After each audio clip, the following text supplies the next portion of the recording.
എല്ലാ പ്രിയ വിദ്യാർത്ഥിനികൾക്കും പുതിയൊരു വീഡിയോയിലേക്ക് സ്വാഗതം.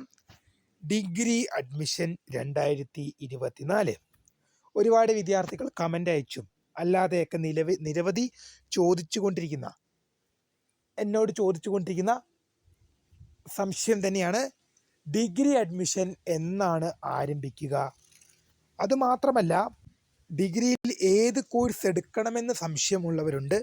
ഗവൺമെൻറ് കോളേജാണോ അതോ സെൽഫ് ഫിനാൻസ് കോളേജാണോ നല്ലത് എന്ന് പല വിദ്യാർത്ഥികളും ചോദിക്കുന്നുണ്ട്. പിന്നെ കേരള, കണ്ണൂർ, കാലിക്കറ്റ്, MG യൂണിവേഴ്സിറ്റികൾ, ഇതിലേത് യൂണിവേഴ്സിറ്റിയാണ് നല്ലതെന്നും പല വിദ്യാർത്ഥികളും ചോദിക്കുന്നുണ്ട്. ക്ലാസ്സുകൾ എന്നു മുതലാണ് ആരംഭിക്കുന്നതെന്ന് പല വിദ്യാർത്ഥികൾ ചോദിക്കുന്നുണ്ട്. വിശദമായ അപ്ഡേറ്റിലേക്ക് പോകുന്നതിന് മുമ്പായി ആദ്യമായിട്ട് ഈ ചാനൽ കാണുന്ന വിദ്യാർത്ഥി ഉണ്ടെങ്കിൽ തീർച്ചയായും മറക്കണ്ട സബ്സ്ക്രൈബ് ചെയ്ത് കൂടെ പറയാൻ പ്രത്യേകം ശ്രദ്ധിക്കാം. സബ്സ്ക്രൈബ് ചെയ്തതിനൊപ്പം നോട്ടിഫിക്കേഷൻ ബെല്ലേക്കുള്ള ഓപ്ഷൻ എനേബിൾ ചെയ്യുക. ചാനലിലെ വീഡിയോസ് നിങ്ങൾക്ക് ഉപകാരപ്രദമാകുന്നുണ്ട് തീർച്ചയായും ലൈക്കും കൂടി ചെയ്യുക. അതുപോലെ തന്നെ നിങ്ങളുടെ സുഹൃത്തുക്കളിലേക്ക് ഷെയർ ചെയ്ത് കൊടുക്കാനും കൂടി പ്രത്യേകം ശ്രദ്ധിക്കാം. അതുപോലെ തന്നെ നമ്മുടെ ചാനൽ വാട്സപ്പ് ചാനൽ ജോയിൻ ചെയ്യാനുള്ള ലിങ്ക് നിങ്ങൾക്ക് വീഡിയോ താഴെ ഡിസ്ക്രിപ്ഷൻ ബോക്സിൽ നൽകുന്നതായിരിക്കും. അപ്പോൾ നമുക്ക് നേരെ വളരെ സുപ്രധാനവും വളരെ പ്രാധാന്യമറിയിക്കുന്ന വാർത്തയിലേക്ക് തന്നെ കിടക്കാം. Degree admission 2024. ആദ്യം പല വിദ്യാർത്ഥികൾ ചോദിക്കുന്നത് ഏത് കോഴ്സാണ് എടുക്കേണ്ടത്. നമുക്ക് ആദ്യം അഡ്മിഷൻ എന്ന് മുതൽ ആരംഭിക്കുമെന്ന് പറയാം. കാരണം ഒരുപാട് വിദ്യാർത്ഥികൾ കൂടുതലായി ചോദിച്ചത് അതാണ്. അഡ്മിഷൻ എന്ന് പറയുന്നത്, ഇപ്പോൾ ഞാൻ കഴിഞ്ഞ വർഷം +2 കഴിഞ്ഞ്, നിങ്ങളെപ്പോലെ നിങ്ങൾ 2025 +2 ഈ വർഷം കഴിയാൻ പോകുന്നവർ, ഞാൻ എന്ത് ചെയ്തു, ഞാൻ കഴിഞ്ഞ വർഷം +2 കഴിഞ്ഞിറങ്ങിയൊരു വിദ്യാർത്ഥിയാണ്. ഞാൻ ഈ വർഷം ഡിഗ്രി പഠിക്കുന്നു. ഞാൻ കണ്ണൂർ യൂണിവേഴ്സിറ്റിയുടെ അണ്ടറിലാണ് പഠിക്കുന്നത്. എൻ്റെ ഒരു അഡ്മിഷനൊക്കെ തുടങ്ങിയത്, കണ്ണൂർ യൂണിവേഴ്സിറ്റിയിൽ ഡിഗ്രി അഡ്മിഷൻ തുടങ്ങിയത് ജൂണിലാണ്. കണ്ണൂർ യൂണിവേഴ്സിറ്റി മാത്രമല്ല, കേരളത്തിലെ പ്രമുഖ യൂണിവേഴ്സിറ്റികളായ Kerala university, Calicut university, Mahatma Gandhi MG university, Calicut university എല്ലാം അഡ്മിഷൻ തുടങ്ങിയത് എന്ന് തന്നെയാണ്, ഒരു ജൂൺ മാസത്തോടു കൂടി തന്നെയാണ്. അപ്പം അഡ്മിഷൻ എന്തായാലും നിങ്ങളുടെ +2 റിസൾട്ട് വന്നതിന് ശേഷം ഒരു ജൂണോടൊക്കെ കൂടി തന്നെ, ചിലപ്പോൾ നേരത്തെ തുടങ്ങാം. കാരണം കഴിഞ്ഞ ദിവസം തിരുവനന്തപുരത്ത് ഉന്നത വിദ്യാഭ്യാസ മന്ത്രി R ബിന്ദു നടത്തിയ പത്രസമ്മേളനത്തിൽ പറഞ്ഞിരുന്നു, ഡിഗ്രി ക്ലാസ്സുകൾ ജൂലൈ 1 മുതൽ ആരംഭിക്കുമെന്ന്. കഴിഞ്ഞ ദിവസം തിരുവനന്തപുരത്ത് വെച്ച് ഉന്നത വിദ്യാഭ്യാസ മന്ത്രി R ബിന്ദു നടത്തിയ പത്രസമ്മേളനത്തിൽ ക്ലാസ്സുകൾ ജൂലൈ 1 ആരംഭിക്കുമെന്ന് പറഞ്ഞിരുന്നു. അങ്ങനെ വരുമ്പോൾ ജൂൺ ആദ്യ ആഴ്ച തന്നെ അല്ലെങ്കിൽ മെയ് അവസാനത്തോടു കൂടി തന്നെ അഡ്മിഷൻ നടപടികൾ ആരംഭിക്കാൻ സാധ്യതയുണ്ട്. അപ്പോൾ ഏത് കോഴ്സ് എടുക്കണമെന്നാണ് പല വിദ്യാർത്ഥികളും ഇനി ചോദിക്കുന്ന സംശയം. നിങ്ങൾക്ക് BA എടുക്കാം, BSc, BCom, BBA, BA Afsal ഉലമ, BSW, BTHM, ഇത് ഒരുപാട് ആണ്. BA എന്ന് പറഞ്ഞാൽ എന്താണ്? Bachelor of arts. BBA bachelor of business administration. BCom corporation. ഇത് നിങ്ങൾക്ക് പലതരത്തിലുള്ള കോഴ്സുകളുണ്ട്. BA എടുക്കുമ്പോൾ, ഇപ്പോൾ ഒരു BA അഡ്മിഷൻ എടുക്കുന്നുണ്ട്, BA എടുക്കാൻ പോകുന്ന വിദ്യാർത്ഥിക്ക് ഞാൻ പറയുകയാണെങ്കിൽ BA history, BA political science, BA economics, BA English, BA Malayalam, BA journalism എന്നിങ്ങനെ നിരവധി കോഴ്സുകൾ നിങ്ങൾക്ക് അവൈലബിൾ ആണ്. ഇനി BSc എടുക്കുന്ന വിദ്യാർത്ഥിയാണെങ്കിൽ BSc physics, BSc chemistry, BSc botany, BSc zoology, നിരവധി കോഴ്സുകൾ അവൈലബിൾ ആണ്. BCom, BBA വേറെ അവൈലബിൾ ആണ്. അപ്പോൾ പ്രിയ വിദ്യാർത്ഥികളോട് എനിക്ക് പറയാനുള്ളത്, നിങ്ങൾ ഒരു ഡിഗ്രി കോഴ്സ് തിരഞ്ഞെടുക്കുമ്പോൾ, പ്രധാനമായും ഒരു ഡിഗ്രി കോഴ്സ് തിരഞ്ഞെടുക്കുമ്പോൾ നിങ്ങൾ പഠിച്ചതിനോട് സാമ്യമുള്ള വിഷയം എടുത്തു കഴിഞ്ഞാൽ നിങ്ങൾക്ക് കുറച്ച് എളുപ്പമായിരിക്കും. ഡിഗ്രി എന്ന് പറയുന്നത് ഒരിക്കലും ബേസിക് എഡ്യൂക്കേഷൻ അല്ല. അത് വിദ്യാർത്ഥികൾ തങ്ങളുടെ കഴിവിന് തക്കതായിട്ട് കഴിവ് കൊണ്ട് നേടിയെടുക്കേണ്ട ഒരു വിദ്യാഭ്യാസമാണ് ഡിഗ്രി എന്നുള്ളത്. +2ഓടെ നിങ്ങളുടെ ബേസിക് എഡ്യൂക്കേഷൻ കഴിഞ്ഞു, നിങ്ങളുടെ സ്കൂൾ ജീവിതം അവസാനിച്ചു. സ്കൂളല്ല, ഇനി കോളേജ് ലൈഫാണെന്ന് വിദ്യാർത്ഥികൾ ഓർത്തിരിക്കുക. കോളേജ് ആകുമ്പോൾ, ഒരു സ്കൂളിൽ നിന്നും ഒരു വിദ്യാർത്ഥി കോളേജിലേക്ക് മാറുമ്പോൾ നിരവധി കാര്യങ്ങൾ മാറണം. വിദ്യാർത്ഥിയുടെ പഠന രീതി മാറണം, വ്യക്തിത്വം മാറണം. എല്ലാ രീതിയിലും ഒരു വിദ്യാർത്ഥിയുടെ എല്ലാ മേഖലകളിലും കാര്യമായ മാറ്റം ഉണ്ടായിരിക്കും. പഠന നിലവാരം +2 പഠിച്ച പോലെ എന്ത് ചെയ്യാൻ പറ്റില്ല, ഡിഗ്രി പഠിച്ചാൽ പോരാ, നന്നായിട്ട് പഠിക്കണം. +2 ഉഴപ്പിയ പോലെ ഡിഗ്രിയിൽ ഉഴപ്പാൻ പറ്റൂല. അങ്ങനെ ഉഴപ്പിക്കഴിഞ്ഞാൽ നിങ്ങൾക്ക് തന്നെ സപ്ലി വരുന്നതായിരിക്കും. അപ്പോൾ ഉദാഹരണം ഇപ്പോൾ ഞാൻ പറയുകയാണെങ്കിൽ, ഇപ്പം ഞാൻ ഹ്യൂമാനിറ്റീസ് പഠിച്ചൊരു വിദ്യാർത്ഥിയാണ്. ഞാനിപ്പോൾ BA എക്കണോമിക്സ് ആണ് പഠിക്കുന്നത്. ഞാൻ ഹ്യൂമാനിറ്റീസിൽ എടുത്ത സബ്ജക്റ്റ് തന്നെ ആയതുകൊണ്ട് വലിയ ബുദ്ധിമുട്ടില്ലാതെ ജയിച്ചു പോകാൻ സാധിക്കുന്നുണ്ട്. അപ്പോൾ അതാണ് ഞാൻ ആദ്യമേ നിങ്ങളോട് പറഞ്ഞത്, നിങ്ങൾ പഠിച്ച വിഷയം തന്നെ ഡിഗ്രിയിൽ എടുക്കണമെന്ന്.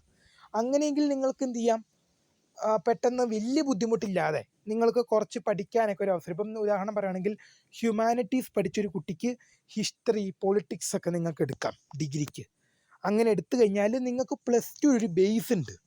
ഇനി അതേസമയം ഹ്യൂമാനിറ്റീസ് പഠിച്ചൊരു കുട്ടിക്ക് വേണമെങ്കിൽ ഫിസിക്സ്, കെമിസ്ട്രി, ബോട്ടണി അല്ലെങ്കിൽ കൊമേഴ്സിൻ്റെ BCom ഒക്കെ പോയി എടുക്കുന്നതിന് പ്രശ്നം, നിങ്ങൾക്ക് ഇഷ്ടമുള്ള കോഴ്സ് എടുക്കാം. പക്ഷേ നിങ്ങൾക്കൊരു ബേസ് ഉണ്ടാവില്ല, നിങ്ങൾ ഒന്നേം തുടങ്ങേണ്ടി വരും. കാരണം എന്താണ്, നിങ്ങളിതുവരെ കാണാത്ത വിഷയങ്ങളായിരിക്കും. അതേസമയം ഒരു ഹ്യൂമാനിറ്റീസ് എടുത്ത കുട്ടി ഹിസ്റ്ററി, പൊളിറ്റിക്സ്, എക്കണോമിക്സ് പോലുള്ള എടുത്തു കഴിഞ്ഞാൽ ആ വിദ്യാർത്ഥിക്ക് ഒരു ബേസ് കാണും. കാരണം എന്താണ്, +2 പഠിച്ച സബ്ജക്റ്റാണ്, +1 +2 2 വർഷം പഠിച്ച സബ്ജക്റ്റാണ്. ആ വിദ്യാർത്ഥിക്ക് ഒരു ബേസ് +2 നിന്ന് കിട്ടിയിട്ടുണ്ടാകും. അതുകൊണ്ടാണ് ഞാൻ പറഞ്ഞത്, നിങ്ങൾ പഠിച്ച വിഷയം തന്നെ എപ്പോഴും ഡിഗ്രി പഠനത്തിനായിട്ട് തിരഞ്ഞെടുക്കണം എന്നുള്ളത്. ഗവൺമെൻറ് കോളേജാണോ സെൽഫ് ഫിനാൻസ് കോളേജാണോ നല്ലത്? അങ്ങനെ ചോദിച്ചു കഴിഞ്ഞാൽ രണ്ടും നല്ലതാണ്. ഗവൺമെൻറ് കോളേജ് എന്ന് പറഞ്ഞാൽ നിങ്ങൾക്ക് ഫീസൊന്നും അടയ്ക്കേണ്ട. സെൽഫ് ഫിനാൻസ് കോളേജ് എന്ന് പറഞ്ഞാൽ നിങ്ങളിപ്പോൾ പ്രൈവറ്റ് സ്കൂളുകൾ എന്നൊക്കെ പറയുമല്ലോ, ഗവൺമെൻറ് സ്കൂൾ, പ്രൈവറ്റ് സ്കൂൾ, അതുപോലെ തന്നെ government college, self finance college. Government എന്ന് പറഞ്ഞാൽ നിങ്ങൾക്ക് അവിടെ അഡ്മിഷൻ കിട്ടിക്കഴിഞ്ഞാൽ നിങ്ങൾ പൈസ മുടക്കണ്ട, നിങ്ങൾക്ക് ഗവൺമെൻറ്റാണ് നിങ്ങളെ പഠിപ്പിക്കുന്നത്. സെൽഫ് ഫിനാൻസിൽ അങ്ങനെയല്ല, പ്രൈവറ്റ് കോളേജാണ്, നിങ്ങൾ എല്ലാത്തിനും പൈസ മുടക്കേണ്ടി വരും. ഗവൺമെൻറ് എന്ത് ചെയ്യില്ല, പൈസയൊന്നും മുടക്കില്ല. നിങ്ങൾ സ്വന്തമായിട്ട് നിങ്ങൾ എന്ത് ചെയ്യണം, പൈസ മുടക്കി പഠിക്കേണ്ടതാണ്. അപ്പം വാട്ടെവർ ഏറ്റവും നല്ലതെന്ന് വെച്ചാൽ നിങ്ങളുടെ ഇഷ്ടം തന്നെയാണ്. അപ്പം ഡിഗ്രിക്ക് നിങ്ങൾ കൊടുക്കുക. ഞാനിപ്പോൾ പറയുന്ന മാക്സിമം നിങ്ങൾ ഗവൺമെൻറ് കോളേജിൽ പോകാൻ നോക്കുക. കാരണം സെൽഫ് ഫിനാൻസ് കോളേജുകൾ മോശമാണെന്നല്ല പറഞ്ഞത്, സെൽഫ് ഫിനാൻസ് കോളേജ് മോശമാണെന്നല്ല പറഞ്ഞത്, നല്ലതാണ്. ബട്ട് എത്രത്തോളം വിദ്യാർത്ഥികൾക്ക് സാമ്പത്തികമായും സെൽഫ് ഫിനാൻസ് കോളേജുകളിലെ ഫീസുകൾ താങ്ങാൻ പറ്റുമെന്നുള്ളത് വ്യക്തമല്ല. കാരണം ഡിഗ്രിക്കൊക്കെ നമ്മൾ പ്രവേശനം എടുക്കുമ്പോൾ 25,000 30,000 ഒക്കെയാണ് ഡൊണേഷനും കാര്യങ്ങളൊക്കെ ആയിട്ട് നമ്മൾ എന്ത് ചെയ്യേണ്ടത്, കോളേജിന് നൽകേണ്ടി വരിക. എത്രത്തോളം വിദ്യാർത്ഥികൾക്ക് അത് താങ്ങാൻ പറ്റുമെന്ന് അറിയത്തില്ല. ഇനി പ്രവേശനം കയറിക്കഴിഞ്ഞാൽ സെമസ്റ്ററുകൾക്ക്, ഇപ്പം ഞാൻ ഡിഗ്രി പഠനത്തിനൊക്കെ പോകുമ്പോൾ എനിക്ക് കിട്ടിയൊരു സെൽഫ് ഫിനാൻസ് കോളേജിൽ ആദ്യം ഞാൻ 15,000 രൂപ അടച്ചിരുന്നു. പിന്നെ ഓരോ സെമസ്റ്ററിനും എന്നോട് 8,000 രൂപ വേണം എന്ന് പറഞ്ഞിരുന്നു. അത് നമ്മളിപ്പോൾ ഞാൻ പറഞ്ഞില്ല, ആദ്യം പറഞ്ഞു 25,000 30,000 വരും, പിന്നെ എനിക്ക് 15,000 അല്ലേ അടയ്ക്കേണ്ടി വന്നോളെന്ന് ഞാൻ പറഞ്ഞപ്പോൾ കാര്യം, നിങ്ങൾക്ക് അലോട്ട്മെൻറ്റ് മുഖേന സെൽഫ് ഫിനാൻസിൽ കിട്ടിയാൽ ചെറിയൊരു കുറവുണ്ടാകും. അപ്പം എന്താണ്, ഞാൻ സെൽഫ് ഫിനാൻസായിട്ട് ഒരു കോളേജിൽ എനിക്ക് അഡ്മിഷൻ കിട്ടിയപ്പം ഞാൻ അവിടെ അഡ്മിഷൻ എടുക്കാൻ പോയപ്പോൾ എനിക്ക് 15,000 രൂപയാണ് ആയത്.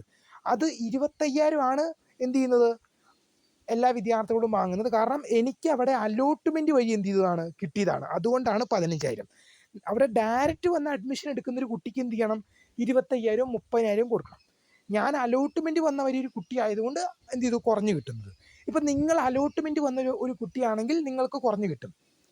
നിങ്ങൾ ഡയറക്റ്റ് അഡ്മിഷൻ എടുക്കുകയാണെങ്കിൽ നിങ്ങൾ എന്ത് ചെയ്യേണ്ടി വരും, കൂടുതൽ തുക അടയ്ക്കേണ്ടി വരും. അപ്പോൾ വാട്ടെവർ എൻ്റെ ലക്ക് കൊണ്ടും കാര്യങ്ങളൊക്കെ കൊണ്ടും ലാസ്റ്റ് എനിക്ക് എന്ത് ചെയ്തു, ഗവൺമെൻറ് കോളേജിൽ കിട്ടി. ഞാൻ വിചാരിച്ചതാണ് സെൽഫ് ഫിനാൻസിൽ പഠിക്കേണ്ടി വരും. ഞാൻ പറഞ്ഞാൽ അത്രയ്ക്ക് സാമ്പത്തികമായിട്ടും അത്ര വലിയ സ്ഥിതിയുള്ള വീട്ടിൽ നല്ലൊരു മിഡിൽ ക്ലാസ് ഫാമിലിയാണ്. അപ്പോൾ സെൽഫ് ഫിനാൻസ് കോളേജിൽ പോയി കഴിഞ്ഞാൽ പൈസ എവിടെ നിന്ന് ഉണ്ടാക്കുന്നു, വല്ല വിദ്യാഭ്യാസ ലോണോ അങ്ങനെ എന്തെങ്കിലും കാര്യങ്ങളൊക്കെ എടുക്കേണ്ടി വരുമെന്ന് ഞാൻ വിചാരിച്ചിരുന്നതാണ്. കാരണം അല്ലാതെ ഫീസ് കൊടുക്കാൻ വേറെ മാർഗ്ഗമില്ല, വല്ല വിദ്യാഭ്യാസ ലോണൊക്കെ എടുക്കേണ്ടി വരുമെന്ന് വിചാരിച്ചതാണ്. വാട്ടെവർ ദൈവാനുഗ്രഹം കൊണ്ട് എനിക്ക് സ്പോട്ട് അഡ്മിഷനിൽ ഞാൻ ഗവൺമെൻറ് കോളേജിൽ കൊടുത്തു. വാട്ടെവർ എനിക്ക് ലക്കിന് എന്ത് ചെയ്തു, ഗവൺമെൻറ് കോളേജിലേക്ക് എനിക്ക് സീറ്റ് കിട്ടി. അതുകൊണ്ട് തന്നെ എനിക്ക് എന്തില്ല, വിദ്യാഭ്യാസ ലോൺ എടുക്കേണ്ടി വന്നില്ല. എനിക്ക് എന്ത് ചെയ്യാൻ പറ്റി, ഗവൺമെൻറ് പഠിക്കാൻ സാധിച്ചു. എനിക്ക് വലിയ ബുദ്ധിമുട്ടില്ലാതെ. ഞാൻ വിചാരിച്ചു വിദ്യാഭ്യാസ ലോണൊക്കെ തലയിലാവൂലോ, ദൈവമേ ഇനി ഭാവിയിൽ വല്ല ജോലിയൊക്കെ കിട്ടിയുമ്പോൾ ഈ ലോണൊക്കെ അടയ്ക്കണമല്ലോ, കിട്ടുന്ന മൊത്തം ഈ ലോണൊക്കെ അടയ്ക്കാനത്തേക്കുള്ളല്ലോ എന്ന് ഓർത്ത് വിഷമിച്ചിരിക്കുമായിരുന്നു. വാട്ടെവർ ഗവൺമെൻറ് കോളേജിൽ കിട്ടി, അതുകൊണ്ട് ആ ബാധ്യത ഇല്ലാതെ പോയി. അപ്പോൾ ഗവൺമെൻറ് കോളേജാണോ സെൽഫ് ഫിനാൻസ് കോളേജാണോ നല്ലതെന്ന് ചോദിക്കുന്ന വിധത്തിലുള്ള രണ്ടും നല്ലതാണ്. ബട്ട് ഗവൺമെൻറ് കോളേജിൽ തന്നെ മാക്സിമം നിങ്ങൾ കയറാൻ നോക്കുക. നിങ്ങൾ ഗവൺമെൻറ് കോളേജിൽ തന്നെ കയറാൻ നോക്കുക. കാരണം ഞാൻ പറഞ്ഞ ഗവൺമെൻറ് കോളേജിൽ നിങ്ങൾക്ക് കിട്ടിക്കഴിഞ്ഞാൽ നിങ്ങൾക്ക് ഫീസ് അടയ്ക്കേണ്ടി വരില്ല. നിങ്ങൾക്ക് എന്ത് ചെയ്യാം, പഠിക്കാം. നിങ്ങൾക്ക് വലിയ ബുദ്ധിമുട്ടില്ലാതെ പഠിക്കാം.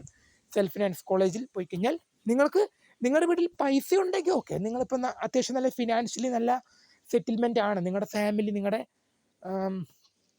നിങ്ങളുടെ വീട്ടുകാർ ഫിനാൻഷ്യലി ഓക്കെ ആണ്, നല്ല ഫാമിലിയാണ്, പൈസയ്ക്കൊന്നും വലിയ ബുദ്ധിമുട്ടില്ല, അങ്ങനെയെങ്കിൽ നിങ്ങൾക്ക് പോയിട്ട് പ്രൈവറ്റ് ചെയ്യുന്നതിന് ബുദ്ധിമുട്ടില്ല. ബട്ട് ഫിനാൻഷ്യലി ബുദ്ധിമുട്ടുള്ള വിദ്യാർത്ഥികൾക്ക് നല്ല രീതിയിൽ ബുദ്ധിമുട്ടാവും. കാരണം ഞാൻ പറഞ്ഞല്ലോ ഓരോ ഫീസിൻ്റെ സ്ട്രക്ചർ എങ്ങനെയാണ്. അപ്പം അങ്ങനെ വരുമ്പോൾ ഗവൺമെൻറ് കോളേജാണോ സെൽഫ് ഫിനാൻസ് കോളേജാണോ നല്ലതെന്ന് ചോദിക്കുമ്പോൾ വാട്ട് എവർ, ഞാൻ എപ്പോഴും എൻ്റെ വ്യക്തിപരമായ അഭിപ്രായത്തിൽ ഞാൻ പറയുവാണ്, ഗവൺമെൻറ് ആണ് എനിക്കിഷ്ടം. ഞാൻ ഗവൺമെൻറ് കോളേജിനെ സപ്പോർട്ട് ചെയ്യുള്ളൂ. ഞാൻ സെൽഫ് ഫിനാൻസ് കോളേജിനെ എന്ത് ചെയ്യില്ല, സപ്പോർട്ട് ചെയ്യില്ല. എൻ്റെ പേഴ്സണലി അഭിപ്രായത്തിൽ പറയുകയാണ്, ഞാൻ ഗവൺമെൻറ് കോളേജിനെ സപ്പോർട്ട് ചെയ്യുള്ളൂ. കാരണം സെൽഫ് ഫിനാൻസ് കോളേജിനെ ഞാൻ സപ്പോർട്ട് ചെയ്യില്ല. കാരണം ഗവൺമെൻറ് കോളേജാണ് എനിക്കിപ്പോൾ ഇഷ്ടം. കാരണം എന്താണ്, നമുക്ക് നമ്മളെപ്പോലുള്ള ഒരു മിഡിൽ ക്ലാസ് ഫാമിലിയിലെ കുട്ടികൾക്ക്, സാമ്പത്തികമായി പിന്നോട്ട് നിൽക്കുന്ന വിദ്യാർത്ഥികൾക്കും മിഡിൽ ക്ലാസ് ഫാമിലിയിലൊക്കെ നിൽക്കുന്ന കുട്ടികൾക്കും ആശ്രയിക്കാൻ കഴിയുന്നത് ഗവൺമെൻറ് സ്കൂളും കോളേജുകളും ഒക്കെയാണ്. കാരണം എന്താണ്, വലിയ തോതിൽ ചെറിയ ഫീസുകൾ, പരീക്ഷാ ഫീസ് അങ്ങനെയുള്ള ചെറിയ ചെറിയ ഫീസുകളും കാര്യങ്ങളൊക്കെ വരികയുള്ളൂ. വലിയ ബുദ്ധിമുട്ടില്ലാതെ നമുക്ക് എന്ത് ചെയ്യാം, പഠിക്കാൻ സാധിക്കും. അപ്പോൾ എനിക്ക് എൻ്റെ ദൈവാനുഗ്രഹം കൊണ്ട് ഗവൺമെൻറ് കോളേജ് കിട്ടി. നിങ്ങൾക്കും ഗവൺമെൻറ് കോളേജ് കിട്ടട്ടെ എന്ന് ആശംസിക്കുന്നു. ഇനിയിപ്പോൾ കണ്ണൂർ, കേരള, കാലിക്കറ്റ്, MG യൂണിവേഴ്സിറ്റികളിൽ ഏതാണ് നല്ലതെന്ന് പല വിദ്യാർത്ഥികളും ചോദിക്കുന്നുണ്ട്. എൻ്റെ പ്രിയ വിദ്യാർത്ഥികളെ, 4 യൂണിവേഴ്സിറ്റീസും നല്ലതാണ്. കാരണം നമ്മുടെ കേരള ഗവൺമെൻറ്റിൻ്റെ അണ്ടറിൽ വരുന്ന യൂണിവേഴ്സിറ്റീസാണ് നിങ്ങൾ ഈ സ്ക്രീനിൽ കാണുന്ന എല്ലാ യൂണിവേഴ്സിറ്റീസും. Kerala university, Kannur university, Calicut university, MG university. ഈ 4 യൂണിവേഴ്സിറ്റീസും നമ്മുടെ കേരള സർക്കാരിൻ്റെ, കേരള ഗവൺമെൻറ്റിൻ്റെ കീഴിൽ വരുന്ന യൂണിവേഴ്സിറ്റീസാണ്. ഏതാണ് നല്ലതെന്ന് ചോദിച്ചു കഴിഞ്ഞാൽ അങ്ങനെയൊന്നും പറയില്ല, 4 നല്ലത് തന്നെയാണ്. കാരണം 4 കേരള ഗവൺമെൻറ് യൂണിവേഴ്സിറ്റിയാണ്. എവിടെ പോയാലും പഠിക്കണം, 4 കേരള ഗവൺമെൻറ് യൂണിവേഴ്സിറ്റിയാണ്. UGC അംഗീകാരമുണ്ട്. ഈ 4 യൂണിവേഴ്സിറ്റിയിൽ നിങ്ങൾ പഠിച്ചിറങ്ങിയാലും നിങ്ങൾക്ക് UGC, അതായത് നമ്മുടെ ഇന്ത്യ ഗവൺമെൻറ്റിൻ്റെ ഉന്നത വിദ്യാഭ്യാസം കൈകാര്യം ചെയ്യുന്ന കമ്മീഷനാണ് UGC, യൂണിവേഴ്സിറ്റി ഗ്രാൻഡ് കമ്മീഷൻ എന്ന് പറയും. UGC അംഗീകാരമുള്ള ഡിഗ്രിക്കേ വാല്യൂ ഉള്ളൂ. അപ്പം നമ്മുടെ കേരളത്തിലെ Kerala university, Kannur university, Calicut university, MG university, ഈ 4 യൂണിവേഴ്സിറ്റിയിൽ നിങ്ങൾ പഠിച്ചിറങ്ങിയാലും നിങ്ങൾക്ക് UGC അംഗീകാരമുള്ള ഡിഗ്രി സർട്ടിഫിക്കറ്റാണ് ഈ 4 യൂണിവേഴ്സിറ്റീസും നിങ്ങൾക്ക് പ്രൊവൈഡ് ചെയ്യുന്നത്. അതുകൊണ്ട് തന്നെ ഈ 4 യൂണിവേഴ്സിറ്റീസും നല്ലതാണ്. കേരള യൂണിവേഴ്സിറ്റിയും, കാലിക്കറ്റ് യൂണിവേഴ്സിറ്റി, MG യൂണിവേഴ്സിറ്റിയും, അതുപോലെ തന്നെ കണ്ണൂർ യൂണിവേഴ്സിറ്റിയും ഒക്കെ നല്ല യൂണിവേഴ്സിറ്റിയാണ്. കാരണം UGCയുടെ അംഗീകാരത്തോടു കൂടി പ്രവർത്തിക്കുന്നതാണ്. നിങ്ങൾക്ക് ഡിഗ്രി പഠിച്ചിറങ്ങിയാൽ നിങ്ങൾക്ക് ലഭിക്കുന്ന സർട്ടിഫിക്കറ്റിന് വാല്യൂ ഉണ്ട്. ഈ 4 യൂണിവേഴ്സിറ്റീസും കേരള ഗവൺമെൻറ് യൂണിവേഴ്സിറ്റിയാണ്. അതോടൊപ്പം തന്നെ UGC അംഗീകാരവുമുള്ള യൂണിവേഴ്സിറ്റിയാണ്. ക്ലാസ്സുകൾ ജൂലൈ 1 മുതൽ ആരംഭിക്കും. കേട്ടത് ശരിയാണ്. കാരണം കഴിഞ്ഞ 2 ആഴ്ച മുമ്പ് ഉന്നത വിദ്യാഭ്യാസ വകുപ്പ് മന്ത്രി R. ബിന്ദു പത്രസമ്മേളനത്തിൽ അറിയിച്ച കാര്യമാണ്. ഡിഗ്രി ക്ലാസ്സുകൾ ജൂലൈ 1 മുതൽ ആരംഭിക്കാൻ തീരുമാനമായിട്ടുണ്ട്. അപ്പോൾ തൽക്കാലം വിദ്യാർത്ഥികളുടെ മുഴുവൻ സംശയങ്ങൾക്കുള്ള മറുപടി അനുസരിക്കുന്നു. നിങ്ങൾക്ക് വീഡിയോ ഉപകാരപ്പെട്ടുവെങ്കിൽ ലൈക്ക് ചെയ്യുക. ഇനി എന്തെങ്കിലും തരത്തിലുള്ള സംശയങ്ങളോ കാര്യങ്ങളോ ഒക്കെ ഉണ്ടെങ്കിൽ തീർച്ചയായും ഒന്ന് വീഡിയോയ്ക്ക് താഴെ കമൻറ്റും കൂടി ചെയ്യുക. അപ്പോൾ പുതിയ കാണുന്നവരുമായി നമസ്കാരം, the founder of Scaria for the career guide. Thank for watching. By.